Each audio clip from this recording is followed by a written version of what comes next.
Open Market is sponsored by AdLib, the self-serve DSP solution making advertising easy. What do the world's largest demand-side platforms have in common? They're effective, but they require large annual contracts and spend minimums. With AdLib, growing agencies get a single platform that connects to every top global DSP with no contracts, no spend minimums, and G2's #1 ranked support. That means access to the entire universe of TV, DOOH, audio, display, video, and native without a hassle and with no blind spots. It's incredibly easy to use, plus it can automate most of the work your team spends hours a day doing manually. Get the most powerful media buying technology without the barriers to entry. Check out AdLib today. Welcome to Open Market, a show about founding, building, and growing companies in the advertising industry. This is Joe Zappa, and I'm joined by Eric Franchi. You changed the pronunciation. Yeah, so I think, are we vilifying Ari Paparo? Is he responsible for this mispronunciation of the Franchi legacy? Ari Paparo. We just never talked about it. So for listeners that are not like on X 24/7, we had an episode of the Marketecture Pod. We had 3 people on, and all 3 people pronounced Ari's name differently. And I used Joe pointing this out as an opportunity to say that after, 70-something episodes of Marketecture, Ari pronounces my name differently than I do. And we've never stopped each other. We've never talked about it. Now it's out in the open.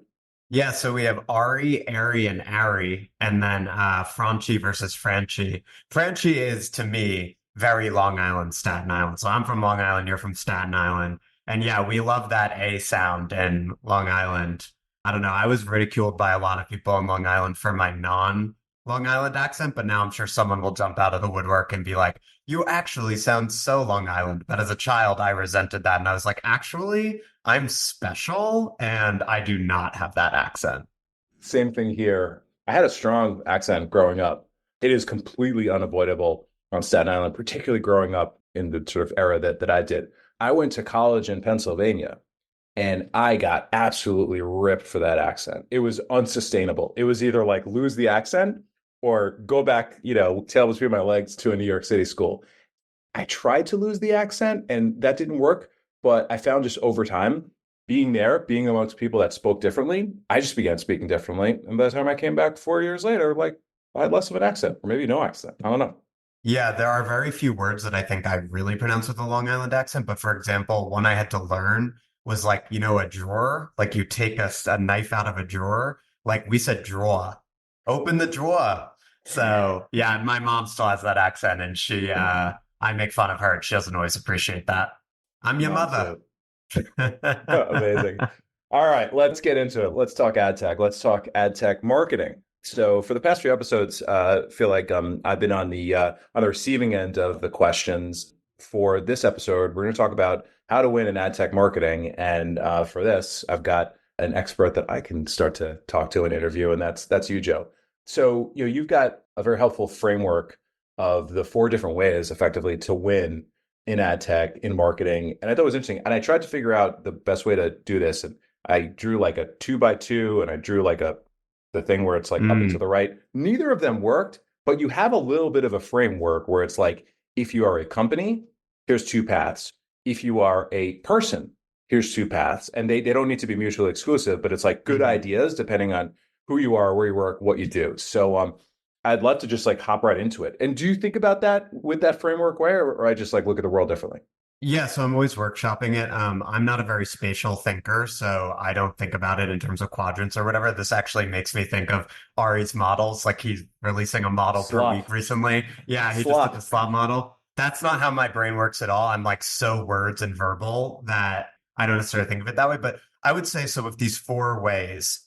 So the first one is to have a differentiated story or own narrative white space. And we'll dive deeper into it. But I think that's sort of the foundation. Like that's table stakes. Ideally, everyone wants to have some level of differentiation in their narrative, which could be as extreme as like owning a category, or it could be like you're one of 70 SSPs and you have like a slight tweak or you have a specific thing within that world that you own. So that's the foundation. Then the other 3 are, have unique data or insights that you're sharing with the market, be prolific, present, and personable, and then thought leadership are the other three. It's a pyramid, The, actually. yeah, exactly. I think that first thing is kind of at the base of the pyramid. Like, ideally, no matter what you're doing, you want to have some sort of differentiated story at the foundation of it. And then all of the other things are like more effective if you have that differentiated story. And they also make the story, the foundation reinforces what you lay on top of it.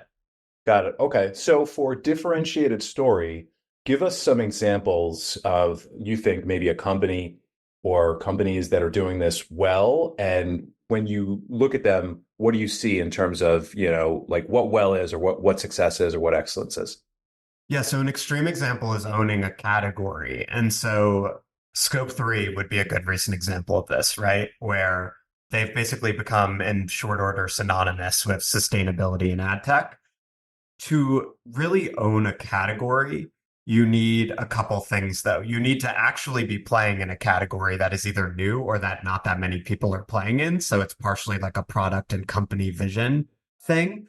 And Timing the thing too. other, yeah, as a VC in particular, you'd appreciate that aspect of it. And then you also need to be a great storyteller and you need to be present in market. So that's where I'm saying, those are things 3 and 4, or ways 3 and 4 to win, right? But they reinforce the having the differentiated story bit because, if you have a differentiated story, but you're not sharing it with people all the time and you're not visible, you're not going to own the category. Even, you can be creating a new category and you're absent and just no one knows that category exists. So you want to create that differentiated story, but then you also have to propagate it. Another way that I think about this is like today I was in a meeting and we were talking about the company's offerings and they're giving me their story. And I was like, okay, as it often happens in ad tech, we're getting into the complexities of this. When you say it to me, it makes sense. But I think the problem is like 20 other companies are talking about this stuff. Like, let's say identity, right? Like, everyone's talking about identity. So you can have a smart take on it, but it's still very hard to differentiate. And so, what I think it comes down to is saying, like, what do we do that no one else does? And let's assume that we only get to be known for one thing, that we get one adjective. What do we want that adjective to be? And this way to win, right? This idea of like, differentiated story or like sort of owning a white space. How much are the winning companies talking about the category versus talking about themselves?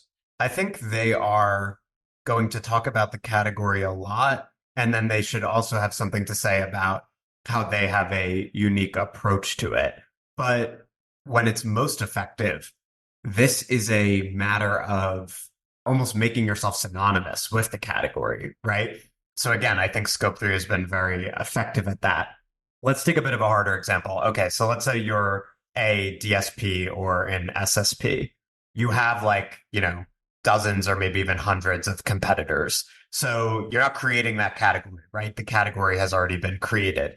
I think in that case, what you need to do is try to exploit a unique connection between your product and your customers. So like Beeswax is a canonical example of this with their control freak messaging, right? Where they said, we have this very customizable granular DSP. We are attracting the types of media buyers who have like large data teams and really want to get into the nitty gritty. And so our differentiated story is that we are the DSP for control freaks. I think another way you can go about it is to ask your customers, right? Like if you're wondering, okay, well, how am I going to unearth this? The key is, I think generally you don't want to try to figure this out by just getting your smartest people in a room and like hash it out, divorced from the customer. You want to synthesize what the executive team thinks and where they want to go and what they love about the company with what the customers think, so that you can be sure that as you go off and tell this visionary story, it's a vision that the customers will support and in turn amplify.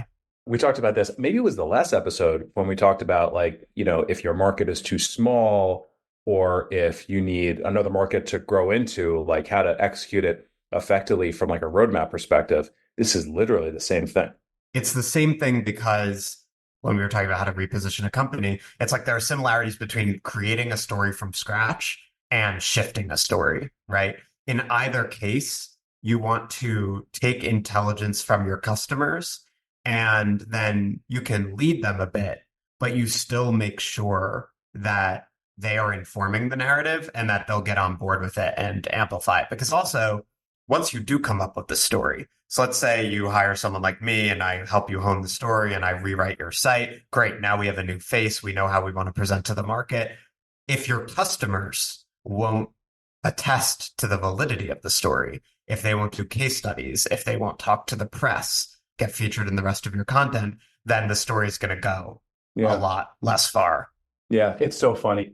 Paul Negton, our mutual friend, he posted something the other day, and I've used it in so many conversations. I'm actually going to pop it into the screen here. Is this not this is like the meme of this podcast? This is the meme of like 2024, frankly, for AdTech. For those listening, it's a picture of Don Draper, presenting in the room during the sort of classic Mad Men era, and and he's trying to whiteboard this that's kind of blurred out, and it says, "Talk to some effing customers," which is amazing. Yeah, a lot of what I learned about the strategic marketing process, I learned from Paul, and I collaborate with him. So he's really smart on this topic. And he was the CMO of Beeswax also. So obviously had a role in devising that messaging. And yeah, it should be no surprise that this is in large part an ad tech growth, ad tech sales and marketing podcast. And so often what we're going to talk about when we're saying, how do you figure out a strategy, is indeed talk to some effing customers. Yes. Okay. So is there anything more to talk about of this foundational layer of the pyramid of, differentiating in the market or carving out white space, or should we go up to the next level? The only last thing I'll say is that when I think about a message, I think it needs to achieve three things. It needs to be very clear what you do and for whom. It needs to be a galvanizing message, or Paul says a crusade. So it has to be something that's going to get your customers excited, that's going to make sense to them on a visceral or immediate level. And it needs to be differentiated. And if your message does those three things, you're probably doing better than 90% of ad tech companies. And most of the messages don't, because they're trying to cover too many things, right? So it's like, we use data and like audiences to increase performance for advertisers. It's like, well, you do, but also everyone does that. So that's where like the messages tend to get watered down. That's the copy of like 75% of ad tech right there of websites. Yeah, exactly. It's always like enhancing digital advertising or helping advertisers reach their potential or something like that. And it has to be narrower, bolder, more specific. Number 2, ways to win. Share insights based on proprietary data or singular analytical capabilities. There's a lot there. What do you mean? So there are 3 levels of messages. There's the big story, which we just talked about. There is what I call house topics and POVs. So it's like, what are the 5 issues we want to own in the market and what is our perspective on them? And then the third most granular level of messaging that you're going to share with the market is actually content based on unique data or analysis. So that's what we're talking about here. The best recent example of this is Analytics, right? They essentially have one of the best PR and content marketing operations going in the business.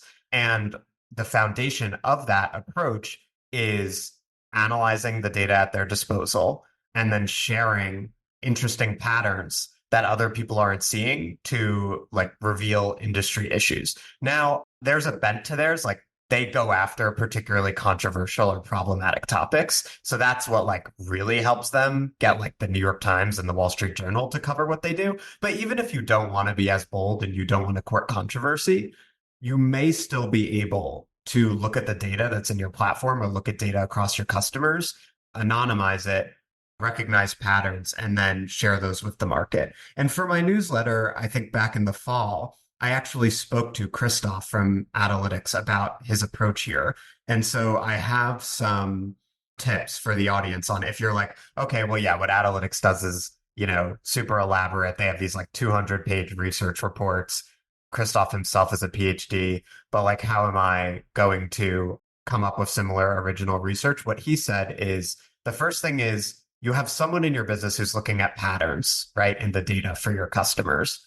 And you want to take note whenever you see an unusual pattern, because unusual pattern indicates this might be news, this might be interesting to people.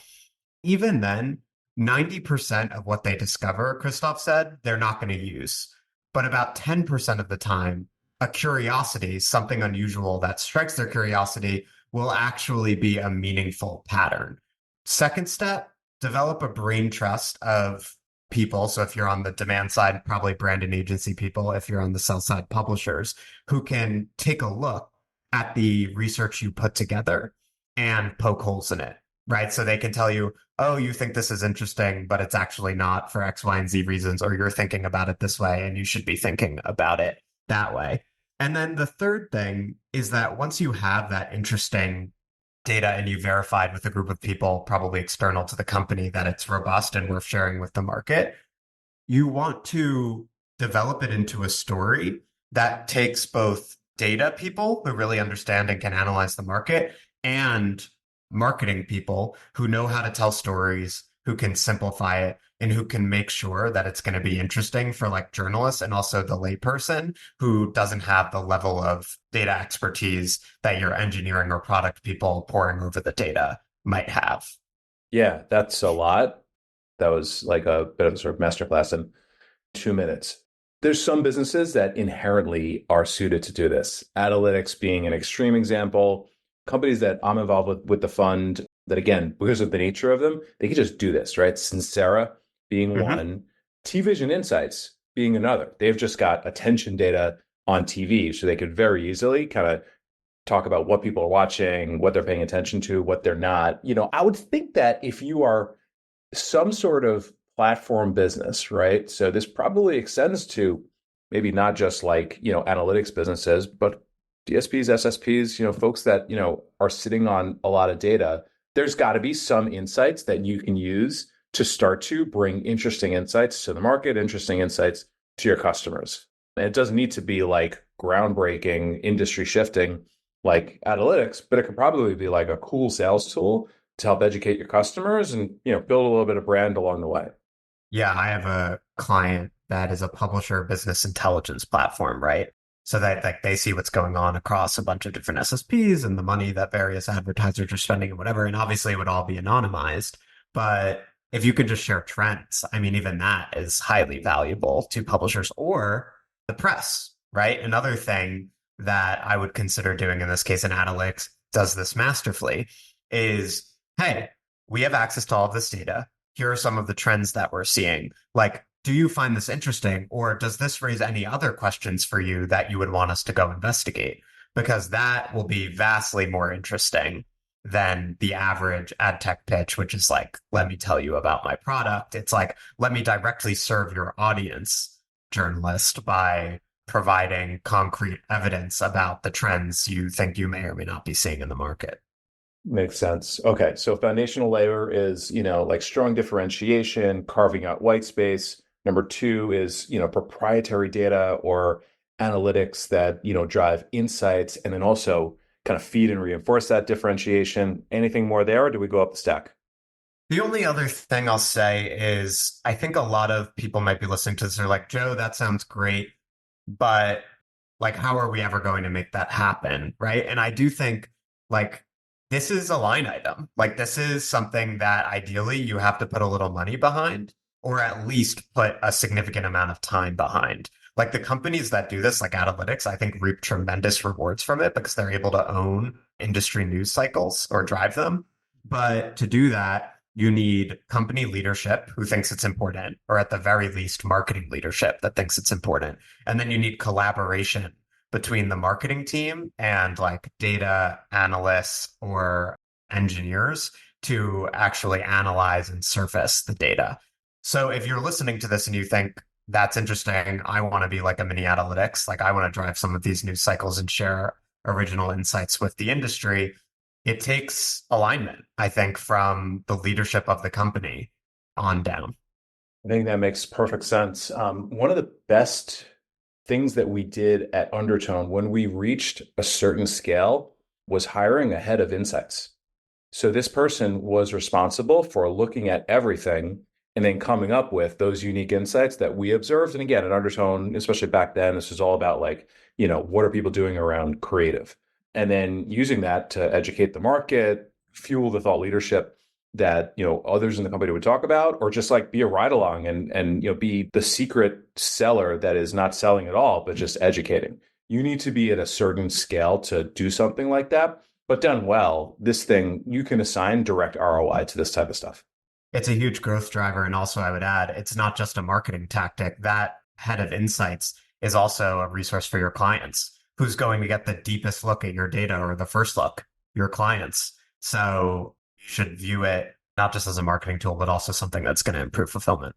Shout out to Laura Salant. I believe she's still there.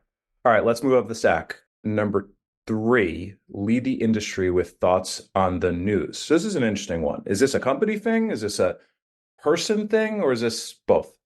Essentially, what we're talking about here in terms of a way to win with marketing is thought leadership. Thought leadership, oh boy, done very poorly by many people because the way it ends up playing out in practice, and this is why I think thought leadership is even like a negative term for many people or evokes negative emotions, is it's like, let's just look at what people are saying in Ad Exchange or in Adweek and then regurgitate it, right? So like how many PR departments or agencies like are still writing like boilerplate, like how to prepare for the end of cookies takes? Like it's not differentiated. It's been written 100 times, especially if the advice is the advice we've all heard before, which is like collect more first party data. It's like, yes, we all know that.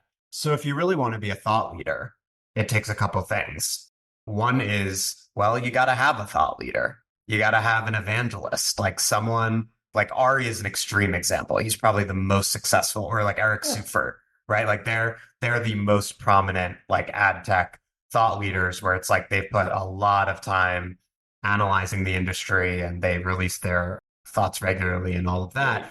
You got to put them aside, right? Those two, they're extreme examples and they are businesses unto themselves. I think where you're going is this idea of like the chief audience officer or, a person that could be, they have a day job, right? The co-founder, they're the founder, but they are the source of this information in the market.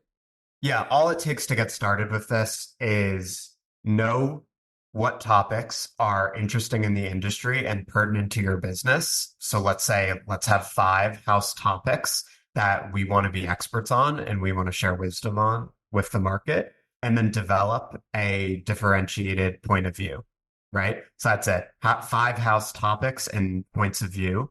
Those are generally generated through a combination of a subject matter expert who could be a co-founder, could be a product person, and a marketer, right? Who understands like what's the discourse in the industry and how can we make a dent. So you want to develop those topics and POVs, and then you want to make sure that you're getting out there with them consistently. And both of those two things, though they may sound simple when you say them on a podcast, are actually very hard. And it's a bar that not a lot of companies meet because it's hard to have a differentiated point of view. You need like people with subject matter expertise, and you also need people who are good at challenging them to like get specific. And like if you say, okay, we want to be an expert on identity. Okay, that's really hard. A lot of people talking about identity. If I ask the average ad tech executive about that, they'll probably give me like a spiel that is very similar. And it's my job as the marketer to say, actually, I don't think that's that differentiated. And ask follow-up questions like, what are you seeing specifically with our customers on this? What do most people in the market get wrong about this? Like it's questions like that can lead the thought leader to a differentiated POV. And then the next thing is the consistency bit. Like, there are a lot of companies that want to win with thought leadership, but I don't think they're actually prepared to do what it takes to become a thought leader. Like Ari has his 25,000 Twitter followers or whatever it is. You don't get those by like hiring a PR agency and like doing one ad exchange or byline a quarter. You get it by pounding the table every week, if not every day, sharing those points of view that you've developed. That's a great point. I run across so many people, in my line of work, both, like founders, but also people at big companies that are just so smart, have such a, interesting and unique POV. And I'm like, oftentimes I'm like, this information needs to get out there. Like, you need to be talking about this. But I think one, amazing, unique thought does not the thought leader make. So the commitment to doing it, the process to, refine it, and then the consistency is what separates, I think, the winners from, all the people that, could be, kind of smart thought leaders. All right. So thought leadership is the, third rung of the pyramid. And at the very top, you're going into the really kind of like qualitative and soft stuff. So be prolific, be present, be personable. So the three Ps. Yeah. I think there's an element of it that isn't intangible. Like, be present, be prolific, win on volume. It's an undervalued strategy in ad tech marketing. Show me any category in this industry, and I can probably tell you there are only a few people who are super prevalent, right? Like, obviously, like DSPs and SSPs are like the biggest technology categories or whatever. But even so, I don't know. How many thought leaders are there who are at DSPs who are really like leading the conversation on like how the DSP is evolving to meet those needs and all of that stuff? It's not many. So I think the good thing about ad tech is it's not like AI, for example. There is room in the discourse. If you were an ad tech co-founder or, an ad tech executive, and you figured out 5 topics in the industry and the interesting novel things you have to say about each of those topics, and you were to tweet 3 times a day about them, which may sound like a ton in the beginning, but you get used to it, you will make a dent. You will get known. People like Eric will notice you, and influencing the influencers, which includes like the journalists, many of them are on AdTech Twitter, for example, or LinkedIn, makes a difference. How does it make a difference? Well, the point of everything we're talking about with these 4 ways to win with AdTech marketing is to build your reputation and relationships at scale. Very simply, that is the point of AdTech marketing. We want people to know who we are. We want them to know how we're different. We want them to know how we can solve their problems. And we want them, once they've heard of us, to occasionally reach out. And then we have a coffee to deepen the relationship and thus kickstart the sales process. So examples of this, I'm going to challenge you a little bit. So we've named, people that are out there and doing this well in previous pods. Give us an example of a person that is doing this well that you think is an up-and-comer, or you've paid attention to, or people should pay attention to, that's not someone who we've pointed to previously. Can you? Yeah. So we talked about Michael Bishop before. I think he's starting to do this. Søren Larsen is another very smart co-founder of a company called Crosshatch. They're both about my age. And I think they are 2 good examples of like next gen ad tech founders who within like 10 to 15 years will have a substantial platform in the space. Also, low key, if you will all forgive me, like, this is how I made my reputation in the space, whatever that's worth. We've talked about this before. That's why we're on this podcast together. Yeah. I was tweeting up a storm. You found me via Twitter. You asked me to hang out, and here we are, right? So it can make a difference pretty quickly. You need to give it a little time. Don't expect it to work overnight. And I think 90% of people who hear this and feel inspired, like, frankly, will quit. And if you're listening and you're like, I will persevere, then that's your opportunity. I rarely see this fail. Like, the be present and prolific strategy, there are only really 2 ways to like fail miserably at it. Like, one is if you're a dick. If you're really present and you're being present by annoying people, that might not work out so well for you. And the other is if you're just posting like stuff that feels like ChatGPT wrote it, which is a thing. It's more of a problem on LinkedIn than Twitter. But there are a lot of people who use some sort of AI assistant to write stuff for them and to do comments and whatever. And it's like, dude, the whole point of this is to build relationships. No one's fooled by this. You just made me think of something I haven't thought about in years. That was great, by the way. Do you remember there was a trend a few years ago, and there was a name for it? I want to say that Alex Kantrowitz might have actually coined this term, but I could be completely wrong here. Broetry? Oh, yeah. I'm a broet. I write beautiful broetry on LinkedIn. It's not as bad as the extreme examples of that, but like broetry is like, okay, I see what you're saying. There's like all things in literature, little seminar for you guys. There's a form and content element to this. So the form of Broetry is like, it looks like stanzas with like verses, right? Where it's like, the LinkedIn seems to favor like a lot of white space and very digestible content. So I do and that click to form. expand. Yeah, yeah. So you want to have a hook, little very tactical for you. You want to have a hook in the first like line or two of your LinkedIn post so that people in the feed will click to expand, and then that signals that more people should read it and they'll propagate it. So I absolutely do that. I would like to think that I do not do the content of Broetry, which would probably be something like what people call hustle porn. Though like I will do hustle porn occasionally, and that's just the price of being a content creator. I'm laughing hysterically because I'm just picturing just all the Broetry of the past and how ridiculous it was. This was awesome. I revised my diagram. Oh, nice. I love There it. you So go. Eric is holding up a pyramid where differentiator and white space is at the foundation. Then the next layer is proprietary data and analytics. The layer above that is thought leadership. And the final layer at the top, prolific, present, and personable. So that's our little spatial model of how to win with ad tech marketing. Yeah, you'll notice, and we should like actually design this and post this. But on one side, it's the sort of kind of content that builds reputation, and then the other side, it's the actions, right? The thought leadership and the three Ps done with frequency and consistency that create reputation, right? Which are the two things that you talked about. So I think I tied it in a bow pretty good. Yeah, I like it. It's like form and content. Yeah, what you're actually saying, and then how and how often you say it. Yep, we've got our own slop. Absolutely. We're coming for you, Ari. All right, this has been awesome. Thank you, Joe. Anything more to add? No, I think we're good to go. Thanks everyone for listening, and we'll be in your ears again next week. Awesome. Thanks, everybody. Bye.